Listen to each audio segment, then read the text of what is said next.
Gladys Marín Millie es profesora primaria y nació en Curepto, en la región del Maule. Desde joven se sintió atraída por la política y luego de militar un tiempo en la Juventud Obrera Católica e integrar el movimiento de estudiantes secundarios, ingresó en 1958 a las Juventudes del Partido Comunista. Participó activamente en las campañas presidenciales de Salvador Allende de 1958, 1964 y 1970. El año 1965 fue elegida diputada por Santiago y reelegida en 1969. Luego del golpe militar, Gladys Marín partió al exilio, radicándose en Moscú. A partir de 1978 y en varias ocasiones, ingresó a Chile de manera clandestina. Desempeñó un rol importante en la política de la Rebelión Popular de Masas promovida por el Partido Comunista Chileno a partir de 1980 y en las protestas callejeras del año 1983. En 1999, Gladys Marín fue candidata presidencial del Partido Comunista y actualmente es secretaria general de esa colectividad. Hola Gladys, mucho gusto tenerte en nuestro programa Citas con la Historia. Queremos conversar lo más latamente posible sobre tu experiencia como militante del Partido Comunista. Tengo entendido que es del año 1958, es decir, en el momento en que Alessandri asume el poder en Chile y en el momento que ustedes están saliendo de esta ley de defensa de la democracia, que justamente en el año 58 se deroga. ¿Por qué entraste al Partido Comunista? Efectivamente, yo ingresé, fíjate, me acerqué a las Juventudes Comunistas en esos años 57, 58, porque uno se acerca y después ingresa formalmente cuando recibe su carnet como militante. Asunto al cual me siento profundamente contenta y orgullosa y 1000 veces lo repetiría. Porque a mí ingresar a la Juventud Comunista vale decir tomar un camino político, social. Porque la política para mí es lo social, es lo humano, es la gente, el ser humano, este país, es el mundo. Me abrió pero una tremenda perspectiva, me empecé a realizar yo misma. Lo hice por inquietudes sociales que las tenía, pero de aquellas cosas que no tenían respuesta, porque tantas diferencias, tantas desigualdades, y porque jóvenes estudiantes del liceo que estaba frente a la escuela normal donde yo estudiaba, tan simple como eso, los del Liceo Valentín Letelier, unos cabros de ese tiempo, nos fueron a entregar volantes llamando a una huelga de estudiantes. No me acuerdo bien el motivo, te quiero decir cuál era el motivo, parece que era relativo a estudiantes peruanos, algo de solidaridad con ellos. Entonces, yo por eso me ingresé a la juventud, por lo tanto, también al Partido Comunista. Por inquietudes sociales, porque veía que habían tantas diferencias sociales, yo misma procedía y era parte de un hogar modesto, para esos tiempos un hogar atrevido, con una mujer valiente, inteligente como es mi madre, que felizmente todavía está viva, la Adriana Millie, profesora de educación básica y con 4 hijas a cargo, pues. Entonces imagínate lo que era eso, con un sueldo de una profesora, vivir todo un entorno familiar y además tener que educar. Entonces yo veía tremenda desigualdad, era muy inquieta, estaba llena de... Yo creo que tenía un motor que se me quería reventar ya en ese tiempo y me canalicé para allá porque, mira, a mí, yo siempre lo he dicho, me deslumbró la idea del comunismo y me sigue deslumbrando. Porque creo que en el fondo es toda la gente que quiere una sociedad justa, algunos lo ven con el sentido cristiano, humanista, queremos una sociedad de seres humanos iguales, que no es lo mismo que igualitarismo, porque siempre en la sociedad van a existir capacidades distintas y un montón de otras cosas que tú tienes que atender. Pero la igualdad de oportunidad, donde los seres humanos seamos respetados, eso es lo que a mí me fue la respuesta de lo que era el Partido Comunista. Y te impulsó a ello. Ahora, lo interesante es que un año después, un tiempo después, que fue en enero del 59, se produce la Revolución Cubana y muchos, digamos, influenciados por ese proceso, entran al Partido Comunista o se alejan del Partido Comunista. Y eso quiero preguntarte, el Partido Comunista en el año 59 no estaba muy contento con la Revolución Cubana. ¿Por qué? A ver, mira, no sé si decírtelo así. Se me quedó colgando una cosita de la pregunta anterior. ¿Por qué ingresé al partido? ¿Sabes? Después encontré que en el Partido Comunista, y lo sigo encontrando, hay una cosa como una beta principal, que es la decencia. ¿Y sabes por qué? Porque yo, sobre todo en ese tiempo, creo que hoy día tendríamos que volver a rescatarlo. Las cosas están muy difíciles, complicadas. Hay que rescatar primero las ideas. Pero yo me eduqué, fíjate, me formé en el partido y respeté a la gente más humilde, porque me formé con gente obrera. Porque en ese tiempo el partido tenía mucho esa cosa de los estudiantes junto a los trabajadores. Entonces, un partido que venía saliendo, como tú dices, de la ilegalidad, que yo no la viví. No, claro. Entonces, venía saliendo un partido que había sido perseguido. Entonces, todo esto también me llamaba la atención. Bueno, ya después del 59, Revolución Cubana. Lo que yo te puedo decir, con la más absoluta honestidad y tratando de hacer recuerdos ciertos, es que no. Yo creo que la Revolución Cubana nos llegó muy fuerte, y nos llegó muy fuerte a los comunistas. Nosotros, la juventud comunista, a concho Revolución Cubana. Era la revolución para... Sí, me acuerdo que antes era la radio que se transmitía desde Sierra Maestra, era todo el ensueño, era toda la cosa, la aventura, los guerrilleros, No. Yo creo que nosotros estábamos fuertemente con la Revolución Cubana, pero efectivamente, yo en ese tiempo no me daba cuenta. Después yo he analizado... yo creo que los partidos comunistas en general tenían una cierta desconfianza de esta revolución, que era distinta, que rompía moldes y que sobre todo no era encabezada por un partido comunista. Entonces, sectarismo histórico. Entonces, no era encabezada por lo que se llamaba, cosa que hoy día nosotros no usamos, conscientemente, no es un abandono solamente de una palabra, es un concepto, lo que se llama la vanguardia. La vanguardia obrera, la vanguardia de los trabajadores, que se expresaba en un partido o en una alianza de partidos, como en el caso de Chile, porque aquí en Chile estaba la unidad que llamaba muy fuertemente socialista comunista. Entonces, que en Cuba apareciera un movimiento encabezado por estudiantes, burguesía o pequeña burguesía, se hacía un grado de desconfianza hacia la Revolución Cubana, eso es cierto, pero que yo creo que el Partido Comunista de Chile luego lo asume con una identidad muy grande. Porque el tema está que la gente no logra entenderlo, y sobre todo la gente joven, de que los comunistas en este periodo, estamos hablando década del 60, más que luchar por una vía insurreccional para llegar al poder, están en una vía, digamos, más bien inserta dentro del sistema. Entonces, Moscú y el Partido Comunista, digamos, chileno, que de alguna manera sigue la línea directamente de Moscú, no logra entender esta revolución cubana y no está en esta vía insurreccional, en esta vía armada en un primer momento. Se va produciendo un cambio a lo largo del tiempo. Entonces, por eso te lo preguntaba. ¿Tú ya estabas en este periodo creyendo que para poder alcanzar a que este sueño que tú señalas se cumpliera, había que llegar por una línea insurreccional o por la vía pacífica que planteaba el Partido Comunista en ese momento? Bueno, primero hay que recordar que cada tiempo histórico tiene sus características y está determinado por circunstancias muy concretas. Los partidos comunistas eran una fuerza, y fueron una fuerza muy grande, estaba toda la existencia del llamado campo socialista, la Unión Soviética sobre todo, el gran país que con todo el peso internacional que tenía. Yo no sé, claro, se da cosas de esas, pero más que seguir una línea de Moscú.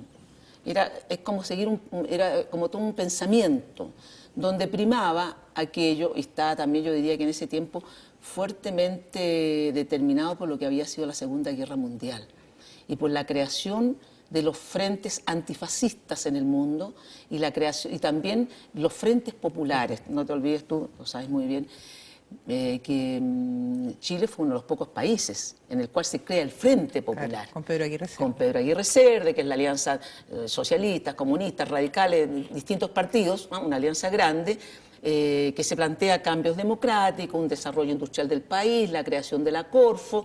Fue una experiencia muy grande porque es la experiencia también que en el mundo se sostiene, a diferencia de otros lugares. España, lo que ocurre ahí, en Francia. Entonces, Chile hace una experiencia importante en el desarrollo político, en el desarrollo económico, que yo creo que tiene un gran mérito, porque es una experiencia propia también.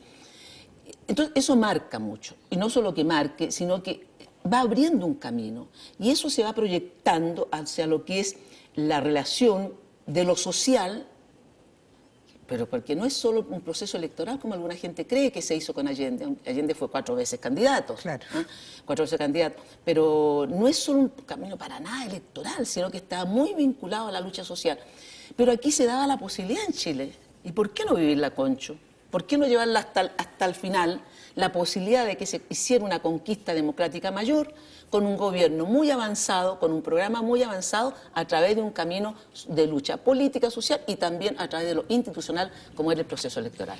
Se me ocurre decir que es porque toda la doctrina marxista-leninista justamente había generado ya toda una forma de alcanzar el poder. Entonces, lo que hace Chile, lo que hace el Partido Comunista Chileno es un poco alejarse en este periodo, estamos hablando de la década del 60, de esa mirada marxista-leninista. No, no, para nada, porque yo creo que si hay algo que está contemplado en lo que llamemos marxismo, leninismo, que yo creo que hay que hacer una gran recuperación histórica de lo que es realmente el marxismo y el leninismo como pensamiento de la historia, como interpretación filosófica, como proyección económica, es que mira, si alguien lo piensa así, en forma tan dogmática, están equivocados y estamos equivocados los comunistas, porque lo que te da es una gran amplitud, si utilizamos el término, que recurrimos mucho a esto, la dialéctica, no es otra cosa, si mira, sino cuando nos equivocamos los comunistas, es porque no aplicamos un pensamiento dialéctico, que es el cambio permanente. Tú no puedes estar sujeto a cánones rígidos, imposible. Entonces, la forma en que tienes que abordar los procesos políticos y alcanzar los objetivos que nosotros queremos, un partido de derecha tiene su pensamiento, nosotros tenemos un pensamiento que diría que es fundamental. Los trabajadores son la mayoría en la sociedad humana. Por lo tanto, los trabajadores van a interpretar mucho más democráticamente a la sociedad en su conjunto si pasan a gobernar un país. Por lo tanto, las formas de lucha tienen que ser muy abiertas. ¿Ah? No podíamos estar, habría sido un pecado capital contra lo que ocurrió en Cuba, porque Cuba está determinada por sus propias características. Y se habían dado otras experiencias muy distintas. La Revolución China, lo que ocurría en Vietnam, todas formas diferentes respondiendo a la realidad nacional y a la realidad internacional. Ahora, bajo el gobierno de Frei, tú ya estás inserta dentro de la juventud del partido, estamos hablando de entre el 64 y el 70. En el año 65, probablemente tal, surge el MIR.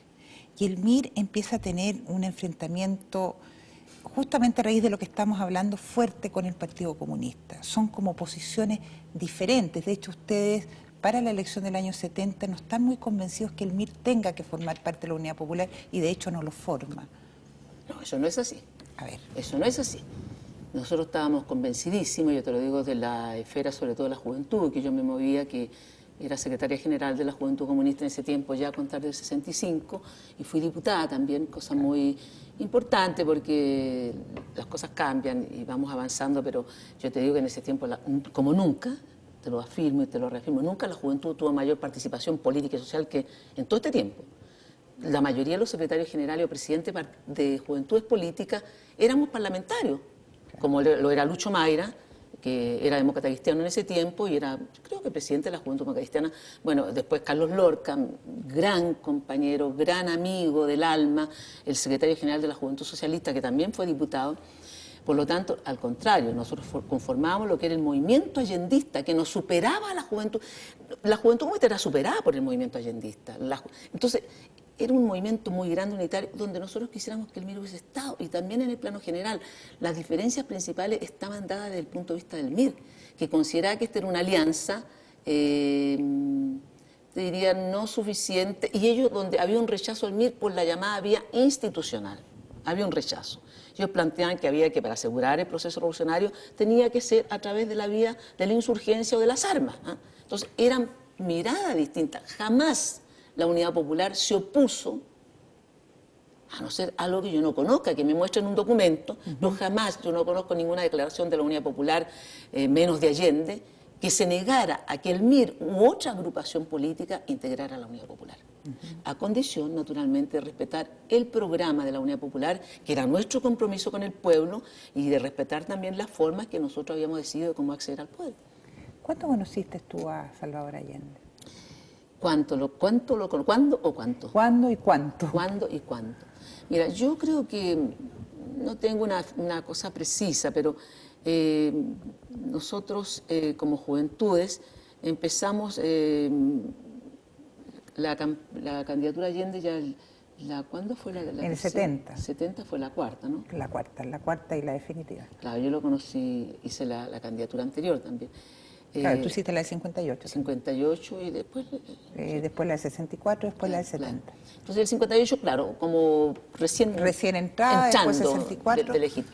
Pero yo como entré, así, me fui con el alma y con todo el cuerpo, entré rápidamente, ocupé algunos cargos de ser la presidenta de la Federación de Estudiantes Normalistas, me involucré también, pasé a ser dirigente después de los profesores, que fue una experiencia muy buena para mí desde el campo sindical, y empezamos a hacer un gran trabajo con los jóvenes, de trabajo voluntario, de irnos a todas partes, a enseñar, educar, hacíamos 1000 cosas. Entonces se nos ocurrió construir, el recuerdo que yo tengo físico, de construir una plaza para los niños en la Alameda, pasado la estación central, que era la calle Bernard del Mercado.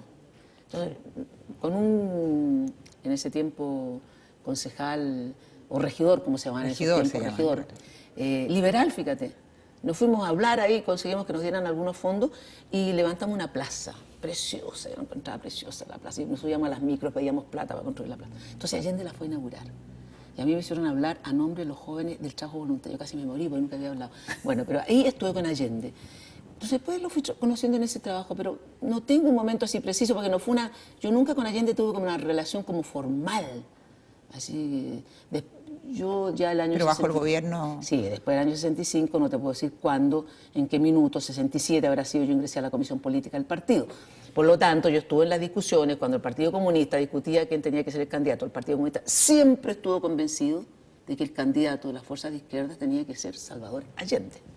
Aunque en un minuto, tú sabes, nosotros levantamos la candidatura de Pablo Neruda, pero eso era bien estudiado. Y, era una estrategia. Además demuestra la grandeza de Pablo Neruda. Digo, Pablo Neruda, todo lo que él era, y con una consecuencia, una actitud, un compromiso social, que le llamamos militancia, pero compromiso social, él acepta ser precandidato.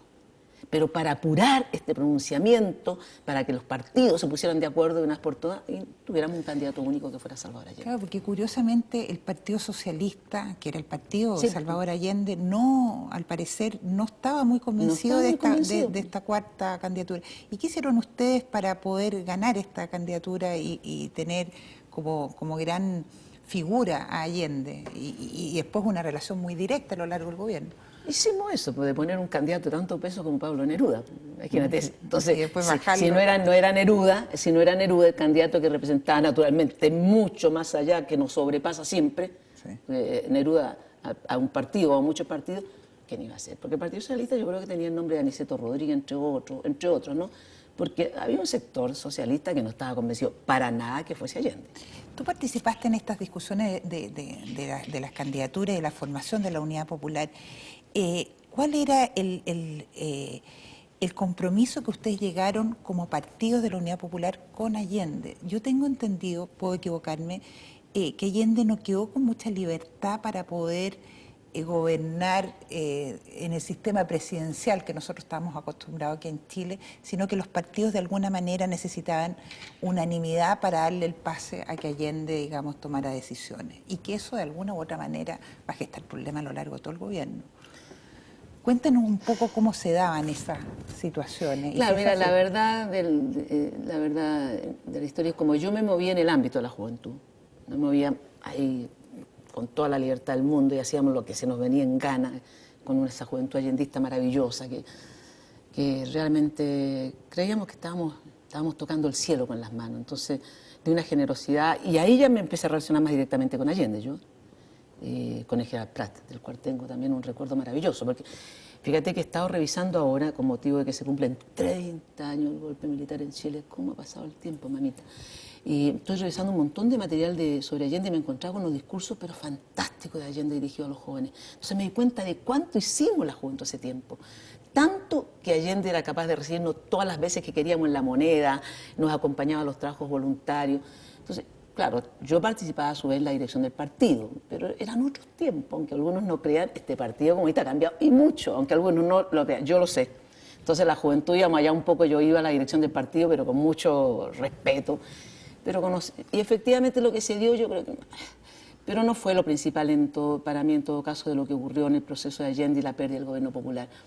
Pero se da esa suerte de que los partidos tenían como que... Las relaciones entre ustedes no eran las más adecuadas, quizás. Por ejemplo, a pesar de, mira, yo creo que lo de fondo era que a pesar de que teníamos un programa, que era, por sobre todo, que tendría que haber sido la ley suprema, nosotros llegamos al gobierno con Allende con un programa ofrecido a la gente y teníamos que respetar ese programa. Porque al respetar el programa, respetábamos no solo al presidente Allende en toda su autoridad, sino no, más importante, respetábamos al pueblo. El pueblo votó por ese programa. Porque hoy día yo estoy porque se dicte una ley que se convierte en delito la demagogia. La demagogia es ofrecer algo y no cumplirlo. Entonces, empezó aquellos que algunos partidos dentro de la Unidad Popular querían irse o más allá del programa y también desde fuera, hablemos de la historia, y con esto estamos hablando de la verdad. El MIR, que no estaba en el gobierno, también hacía por el lado cosas que iban más allá del programa, y eso era nefasto, porque el programa ya era suficientemente avanzado, democrático, revolucionario. Teníamos que tener fuerza, reunir fuerza en la sociedad para hacer todo ese programa, para que empezaran más allá, desde la izquierda o desde otros lados, a querer apurar las medidas que Allende tenía que tomar. Entonces, ahí empezó la tensión entre Allende, por una parte, los partidos, y también entre la Unidad Popular, que no se ponían de acuerdo los partidos de la Unidad Popular, una cuestión suicida.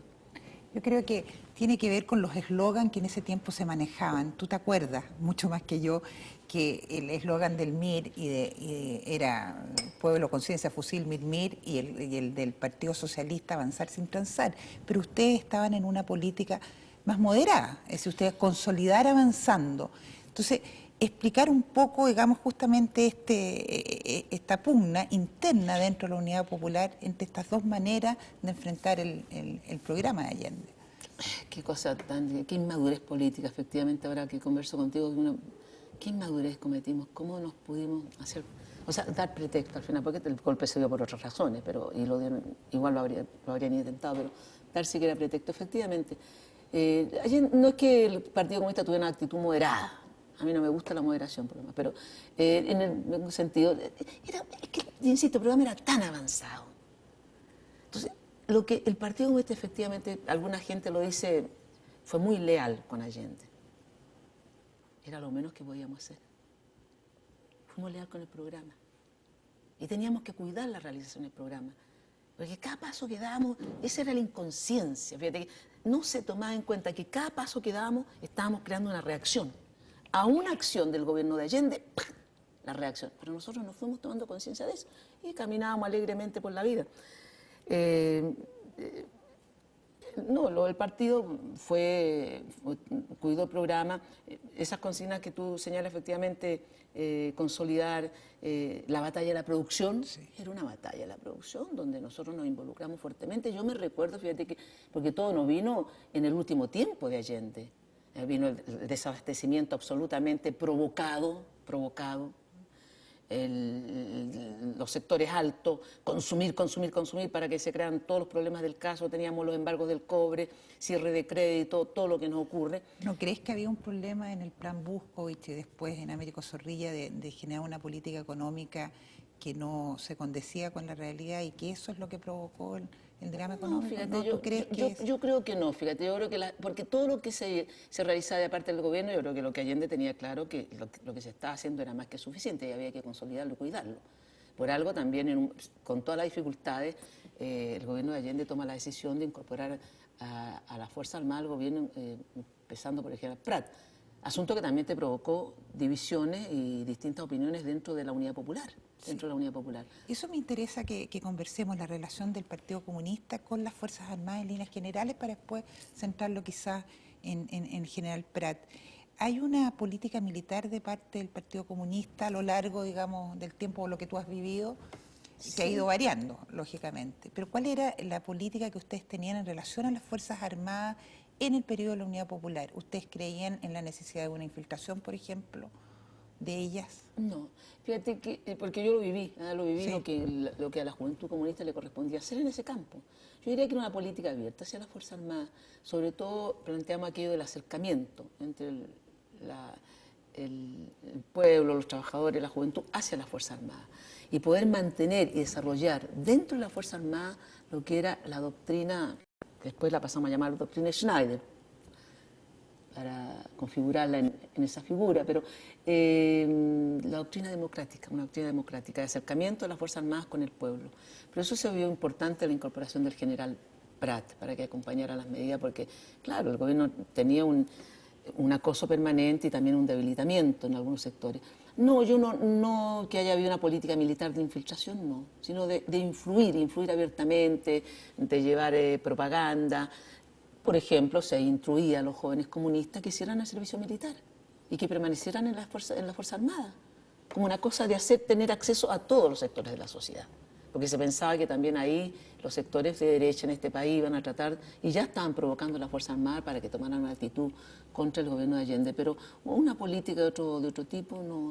Pero la estructura de las Fuerzas Armadas para el Partido Comunista no era una estructura de una institución muy burguesa y que había que en el fondo generar más tarde o más temprano un ejército popular que es distinto. Un ejército democrático, que es distinto. Allá. Porque un ejército popular se puede entender la sustitución, ¿no es verdad?, de las Fuerzas Armadas por un ejército creado en forma diferente. No, era, como diría yo, la evolución de las Fuerzas Armadas hacia un compromiso fuerte democrático con el programa que se estaba realizando, absolutamente un programa y un gobierno elegido constitucionalmente, dentro de todas las reglas constitucionales, porque tú ves, se hace la nacionalización del cobre y se vota por la unanimidad. Claro. Unanimidad. Sí. O sea, la reforma agraria que se hace es respetando la ley de reforma agraria en forma mucho más avanzada, una ley aprobada durante el gobierno de Frei. De Alessandri. Y todo se va realizando dentro de la institucionalidad. Aquellas cosas que no se logran, por ejemplo, de crear distintas áreas de la propiedad. Porque es área social. Claro, y otras formas más, incluso las formas cooperativas. Nosotros jamás, el gobierno de Allende pensó solamente en eliminar la propiedad privada, no solamente estatal. Distintas formas fue porque hubo oposición en el Parlamento. Y las cosas, pero todo lo de Allende, el gobierno de Allende pasaba por lo que era la institucionalidad. Y los resquicios legales, que generalmente se dice que en el fondo lo que hizo Allende fue usar resquicios legales para seguir manteniendo esta institucionalidad, pero que eran resquicios. Un resquicio, bueno, es una forma de interpretación de la ley. A mí me parece que era absolutamente justo, porque el gobierno de Allende no era que se estuviera realizando tranquilamente y que buscara los resquicios legales porque tenía un acoso. Si aquí es donde tenemos que poner lo fundamental que es, Allende gana un 32%, ¿no es verdad? Sí. Después ratificado por el Congreso Pleno, lo que le da ya una amplia mayoría de ratificación. Y Allende empieza a gobernar, pero de inmediato, y antes está el secuestro del general Schneider, hoy día reconocido, nosotros siempre lo hemos sabido, entonces decían, es un cuento de los comunistas, de no sé quién, que fue ejecutado por orden del gobierno norteamericano. Nixon, Kissinger, Helms y quién es más, y el vicepresidente de la Pepsi-Cola, Edwards, dueño del Mercurio, que conspira contra el gobierno de Allende. Entonces deciden provocar, antes que Allende asuma, tratar de provocar un levantamiento de las Fuerzas Armadas. Entonces, van a hacer el secuestro de general Schneider, lo terminan asesinando. Y está establecido que operaron desde Estados Unidos con 2 o 3 vías paralelas. ¿Ah? Y después de inmediato está esa reunión del 15 de septiembre de 1970 con Nixon a la cabeza, donde dicen hay que hacer chillar la economía chilena. Y cualquier cosa, cualquier plata, pero esto no se puede permitir por la irresponsabilidad de un pueblo que ha votado por un marxista. Y de ahí empieza todo el proceso de desestabilización del gobierno de Allende. Todos los minutos, todos los 1000 días del gobierno de Allende, los 1000 días, no hubo un día en que Allende no tuviera una oposición, no una oposición política, no una oposición democrática, una oposición que estuvo conspirando a diario. Se recordarán, y tú te recordarás, los atentados contra las torres eléctricas, desabastecimiento, ya hablé del embargo del cobre, nos cierran los créditos, y todo es acogotar al gobierno de Allende. ¿Tú estuviste de acuerdo, podrías haber estado de acuerdo tú o el partido en lo que se llamó el Gambito Frey, que fue algo paralelo, digamos, cuando se estaba en el periodo de elección del Congreso Pleno de Allende, hubo un momento en que hubo negociaciones y conversaciones para que renunciara, digamos, para que de alguna manera Alessandri renunciara, que era la segunda mayoría, y después llegara Frey al poder. ¿Tú te acuerdas de todo ese proceso? Me acuerdo porque se conoció públicamente, claro. Se dijo que era lo que la democracia cristiana estaba esperando, y que ahí hay gente que está absolutamente consciente y y conspirando en esto, de parte de la democracia cristiana. ¿Y ustedes por ningún motivo hubieran aceptado una situación así, sabiendo, digamos, que se No. está... No lo habríamos aceptado porque aquí había que respetar la voluntad democrática expresada en las urnas, pues si nosotros estábamos simplemente jugando en ese campo, tenía que respetarse la voluntad popular. Ahora, en el propio gobierno de Allende, las cosas se van poniendo cada vez más difícil. Tú has mencionado la situación económica, las presiones, digamos, externas. ¿Cuál es, a tu juicio, la razón o las razones de fondo que permiten explicar el fracaso de la Unidad Popular? Fíjate que yo no hablo ni acepto tampoco la idea de fracaso de la Unidad Popular. ¿Ya? El gobierno de Allende se está realizando un gobierno con pleno éxito, de acuerdo, en primer lugar, que es una cuestión que hay que rescatar en estos tiempos, de ser consecuente con el programa que le ofreció a la gente. Estábamos realizando y favoreciendo a mucha gente, a gente muy humilde en este país, por lo cual, porque en el gobierno de Allende hubo una cosa que también tiene su valor, se toca, es la dignidad. No sé cuántas veces se habrá dicho, pero hay que considerar el significado que tenía que en el gabinete de Allende hubieran ministros obreros, que era una forma también de atacar a Allende, como el ministro de Hacienda era un obrero tipógrafo como Américo Zorrilla, o Mireya Baltra era suplementera y era ministro del Trabajo. El pueblo irrumpió en la moneda, en una cosa real. La reforma agraria favoreció a una gran cantidad de campesinos, los asentamientos agrícolas, las formas cooperativas. Con la nacionalización del cobre, bueno, pudimos tener mucho más ingresos y hacer un acto de soberanía económica. Las medidas que Allende aplicó en la educación gratuita, la atención de salud, los trenes que recorrían el país para llegar a los lugares más recónditos, los trenes de la salud, los trenes de la cultura. Entonces, el gobierno se estaba realizando con una gran oposición. Y los problemas fueron problemas artificiales que se fueron creando para poder destrozar la economía en el país. Pero esa oposición tenía, digamos, fuerza democrática en cuanto, por ejemplo, la última elección de marzo del 73, donde estaba claro que Allende ya no tenía el mismo apoyo que había tenido al iniciar el gobierno. Entonces, realmente, yo por eso te hablo de fracaso, en el sentido de que realmente el gobierno Allende, bueno, no terminó y el golpe mismo que se produjo el 11 de septiembre tuvo alguna motivación. No, pero no. Es que entonces, por eso te lo pregunto. Estás equivocada, porque Allende gana con un 32%. Yo no tengo a mano toda la cifra, pero es cuestión de buscarla. Y en cada elección que se va provocando, nosotros vamos, fíjate, no solamente aumentando en lo que es la influencia social, porque teníamos el apoyo de la gente, sobre todo los sectores más modestos, más postergados, sino que en la última elección parlamentaria, que es la que se realiza, marzo del 73, aumentamos a un 44%. Así que eso no es real. Pero hay un 60 y tanto que es la mayoría. Pero íbamos aumentando en la votación. Éramos, fíjate, de un 32, pasamos a un 44%. Bueno, así es. O sea, lo de Allende iba en aumento en cuanto a influencia social y también en esas condiciones tan duras de un ataque permanente, iba aumentando también electoralmente. Y eso es muy importante. Así que aquí no podemos hablar de un fracaso. Allende, el gobierno de Allende es derrocado, pero por una conspiración absolutamente externa. ¿Y por qué lo hacen? ¿Y por qué le dan el golpe? Porque si el gobierno de Allende se mantiene, habría podido terminar su mandato, o como Allende intentó, cuando la situación se complica, llamar a un plebiscito el mismo 11 de septiembre. Justamente por eso, digamos, decir, la situación de haber estado bastante compleja como para que el propio Salvador Allende haya intentado a último minuto, el 11 de septiembre, llamar a este plebiscito.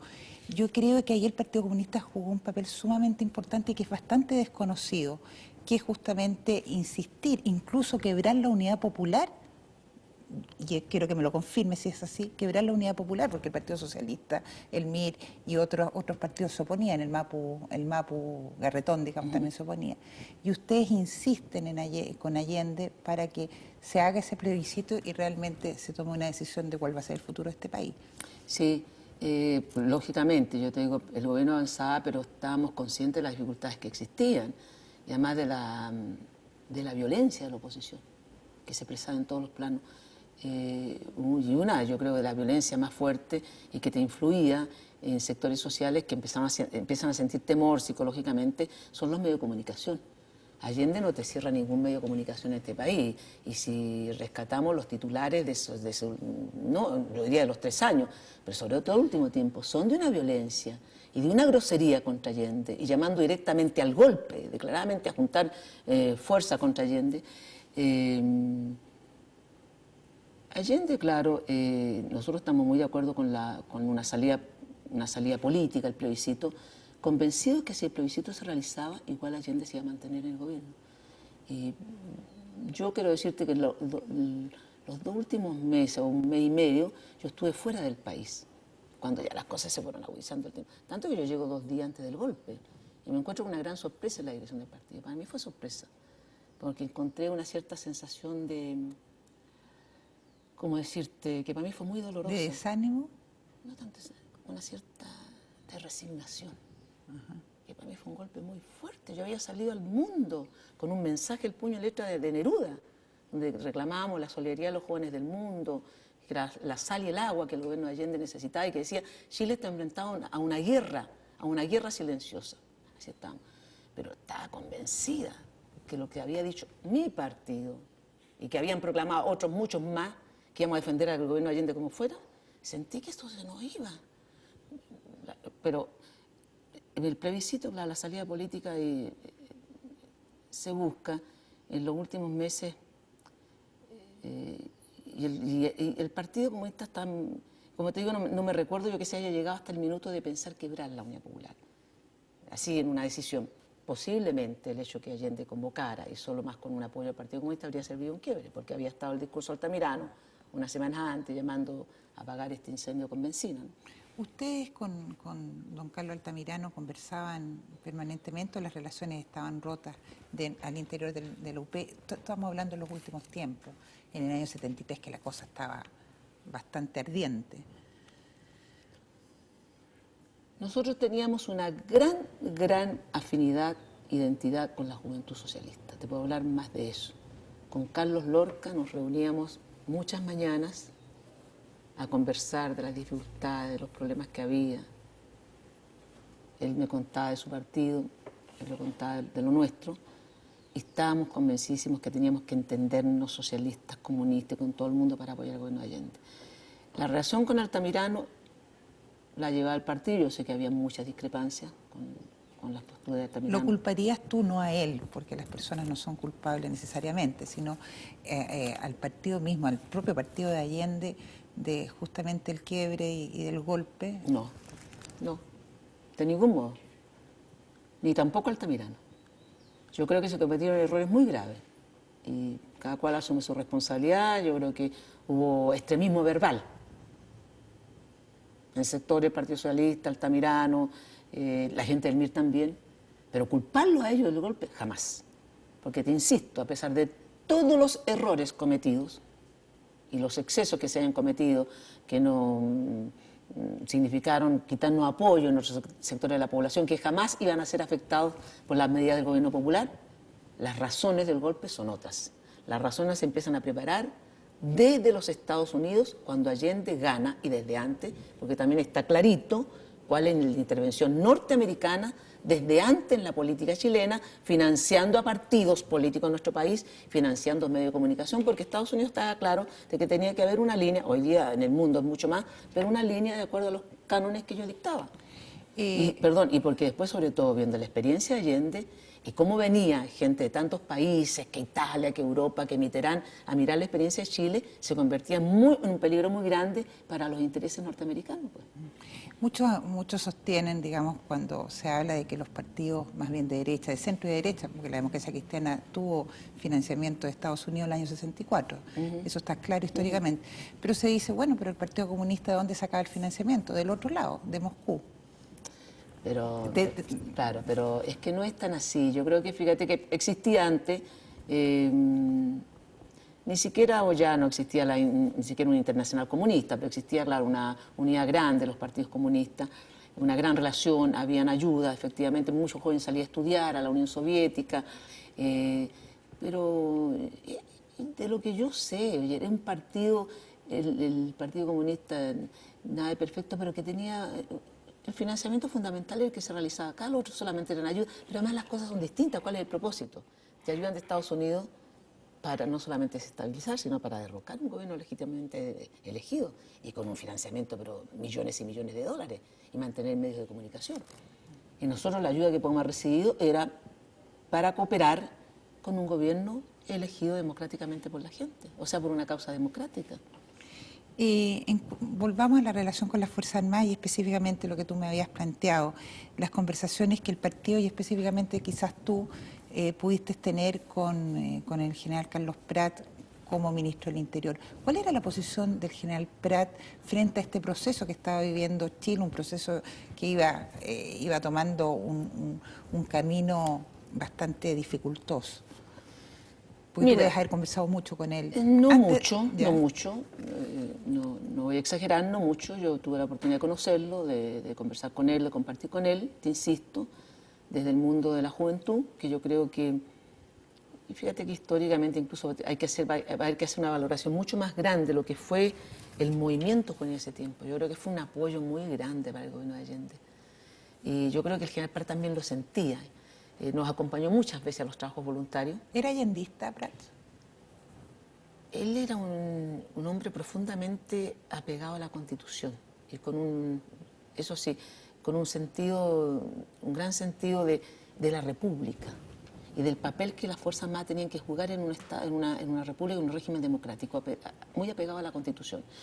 Yo creo que él tenía un gran respeto por Allende, lo respetaba como presidente en todo su valor. Y de lo que yo conversé con él, sí, me recuerdo, y sobre todo tuve la oportunidad, me han ocurrido varias veces cosas de este tipo a mí, de haberme entrevistado el día antes que asesinaran al general Prat en Buenos Aires. Yo ya estaba en el exilio, 3 años de exilio. 74, tiene 74, claro. Y fui a Buenos Aires porque la solidaridad inmensa. Entonces, me llevaron a un gran acto en Buenos Aires y yo pedí ver al general Prat. Y todo eso lo arreglaron, porque él ya se cuidaba. Él se cuidaba en el sentido que tenía seguimiento, sabía que había la policía de Pinochet, lo estaba siguiendo, tenía amenazas, y me encontré con él. Y de lo que yo conversé en Chile durante el tiempo de Allende, creo que lo resume sobre todo lo que fue la conversación en Buenos Aires, porque me lo repitió mejor. Él primero, en esa conversación de Buenos Aires, un profundo desprecio por Pinochet, un traidor. Él lo dijo así, yo no estoy tan segura de que haya sido así, que se sube como al último tiempo al carro de la sedición para colocarse a la cabeza. Un inculto, así lo dijo, una gran preocupación por lo que había pasado, pero él en ese minuto, pero sobre todo antes, tenía una gran preocupación por todas las acciones que se realizaban desde fuera del gobierno de la Unidad Popular. Sectores de izquierda, el MIR, otros, que iban más allá, que esto de tomarse algunas tierras pequeñas, otras cosas, y sobre todo el verbalismo revolucionario, donde Prat, eso lo conversó, señalaba que todo eso era un factor, pero que golpeaba en forma negativa dentro de las Fuerzas Armadas y que iba a provocar problemas al gobierno de Allende. Esa era su preocupación, lo que más lo tenía angustiado, que todas estas acciones te mostraban como una especie también de desgobierno, un dejar hacer también a estos sectores con los cuales se no iban a crear problemas posteriormente. Se comentó en esa época, en el año 73, para el golpe, que venían tropas del sur comandadas por el general Prat y que eso había provocado, ¿no es cierto?, su salida de Chile. ¿Él te hizo algún comentario al respecto? No comentar sobre eso al respecto, no, porque cuando se escucharon esos rumores uno decía ojalá que fuese así, ¿no?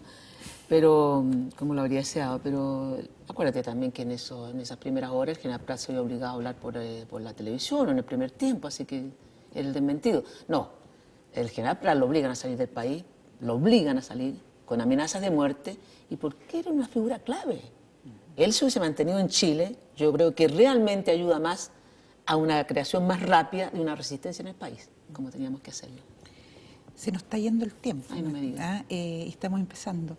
Me gustaría que me comentaras algo de tu exilio y de la significancia que tuvo para ti, si eso de alguna manera te implicó una radicalización o te implicó, digamos, una renovación. Prefiero dejar el comentario para después. Yo creo que las dos cosas. Pues es que renovarte este cuentito que lo ponen ahí, como me renové. Si tú no te renuevas, tú no vives, pues. Que imagínate tú que nosotros hubiésemos seguido apegados a lo que era el tiempo fantástico, democrático del año 73. Eso se acabó. Tú encuentras otra realidad y tienes que renovarte en el sentido de que tienes que mirar las circunstancias que estás viviendo, como hoy día son distintas. Me sirvió todo, me significó todo, imagínate. Un desgarro total, y ese desgarro tiene que ser ocupado por otras cosas y por otras ideas, ¿no? El exilio para mí fue muy fuerte. Yo lo digo muchas veces, yo admiro a la gente que habiendo estado en el exilio supo hacer de ello algo útil, yo no. Para mí fue muy violento, no solo porque estaba sola, sino porque para mí irme al exilio fue una orden que tuve que aceptar, que si hoy día el partido me la diera, digo no y me rebelo. Nunca más me iría al exilio, nunca más. Yo creo que no quiero recordar ese exilio. Y lo único que yo quería en el exilio, yo fui, mira, te voy a decir la voz de, así pensaba, la voz de la gente que está en el interior. Me moví por el mundo, saltaba de un país a otro, de un continente a otro, viví un tiempo en Holanda, otro tiempo en Luxemburgo, otro tiempo en Moscú. Yo creo que llegaba a mi casa, vivía solita, me daba una vuelta de carnero en la cama y salía para otra parte del mundo. Me vinculaba con parlamentos, con presidentes. Tú tenías todo, pero no tenías nada. Y yo lo único, mi obsesión era volver a Chile, volver a Chile, volver a Chile, volver a Chile. Porque creo que eso seguía siendo para mí. Yo fui allendista de corazón y de conciencia. Y que Allende se hubiese entregado su vida en la moneda, para mí era un mandato moral. No solo además por los compañeros comunistas, los otros partidos, mi propio compañero que está desaparecido. Pero para mí volver a Chile era un mandato moral. Aquí estaba la batalla. Entonces, el exilio, renovación, radicalización también. Y en el punto de la radicalización, bueno, en 1980 todos sabemos que la estrategia del Partido Comunista en relación, digamos, al gobierno de Pinochet cambia y tú vas a ser una de las forjadoras, yo no sé, tú dime sí o no, del Frente Patriótico y del uso de la violencia activa, digamos, para ahora derrocar el régimen de Pinochet y especialmente a Pinochet, incluso con el atentado del 86. ¿Tú harías de nuevo todo eso? Sí, lo haría mejor, mucho mejor. Eso y mucho más. Y lo mejoraría. Y me adelantaría. Lo habría hecho antes. ¿Sabes por qué? Y qué bueno que tuve un papel en eso, pero nunca tanto, porque siempre son las ideas colectivas, las maduraciones son colectivas. Yo estaba convencida de que la lucha principal estaba dentro del país. Y se había creado una cierta, yo diría, idea, no solo en el Partido Comunista, sino en los partidos de la Unidad Popular, que salieron al exilio en las direcciones principales, y seguíamos todavía unidos. Después empieza el distanciamiento. Como que la lucha se trasladaba un tanto afuera. Y se asumía esto con experiencia de partidos, de movimientos que habían enfrentado el fascismo en la Segunda Guerra Mundial y lo que habían significado los campos de exterminio. Entonces, estar en el país se veía como una, yo casi diría como, se veía como la retaguardia. Claro que también aquí el exterminio, acuérdate, pues como fue brutal, ¿verdad? Entonces yo siempre pensé que tenía que venirme al país. Cuando vuelvo al país me doy mucho más cuenta que hay dos mundos. La lucha acá te indicaba otras cosas, no bastaba con lo que estábamos haciendo. Aquí era una resistencia heroica. La gente que estaba aquí, a nosotros nos habían caído 2 direcciones completas del Partido Comunista, estábamos descabezados. No solamente había un terror instalado en la gente paralizante, sino también la desconfianza. Entonces no teníamos dirección, pero no bastaba con lo que estábamos, con todo lo heroico que era no bastaba, no podíamos resistir, teníamos que nosotros enfrentar la dictadura. Y para eso necesitábamos una política que se denominó, porque no es solo el Frente Patriótico, eso es una parte muy importante, pero una parte. Teníamos que tener una política de rebelarnos, ¿ah? Y poder demostrar que la dictadura iba a ser tocada, iba a ser derrocada. Y eso se llamó la política de la rebelión popular, a la cual sí creo haber contribuido, y mucho, porque con todo lo que aquí estamos enfrentando, yo vi que necesitábamos pasar otra etapa de enfrentamiento con la dictadura, de enfrentamiento distinto, de organizar a la gente, que ver la huelga, que ver la salida callejera, y también una forma armada de lucha, pero una forma. Nunca la política de la rebelión fue solo la forma armada de lucha. Sí, en eso estuvimos. Una última pregunta, porque de verdad se nos fue el tiempo. Yo no entiendo, y quiero que me expliques, el concepto que tienes tú y tiene el Partido de Pueblo, porque a mí me pasa que también hay un sector importante de la población que tiene ideas distintas al Partido Comunista, pero que también es parte del pueblo de Chile. ¿Ah? ¿Qué es lo que diferencia para ustedes, digamos, ese concepto de pueblo? ¿Qué hay de distinto entre una persona, digamos, que no es del partido, que no está en esa línea, con la otra, para hablar del término pueblo? Un término como mucho más grande. Exacto, para mí también. Coincido. Pueblo es una cosa generosa, es una palabra maravillosa. Queda lo mismo. Hay que rescatarla. El pueblo, mira, para mí son todos los trabajadores en general. El trabajador manual, el trabajador intelectual, es tanto el escritor como lo es el obrero de la construcción. El empresario también que trabaja. Claro, el empresario nacional también. ¿Ah? Pero pueblo tiene la significación sobre todo ligado a lo popular, a lo democrático, a lo avanzado, al que tiene una idea de soberanía nacional, de rescate de la patria, de rescate de Latinoamérica, que lo tenemos que volver a recuperar. Ese es el sentido de pueblo, porque hoy día hay alguna gente que dice la gente, para mí más amorfo que la gente, no sé. Entonces, para mí pueblo. Entonces, sustituir una palabra, el pueblo yo creo que lo representa muy bien lo que es una sociedad, pero sobre todo el pueblo para mí, aquella parte que ve la necesidad del cambio. La acción para mí es el pueblo.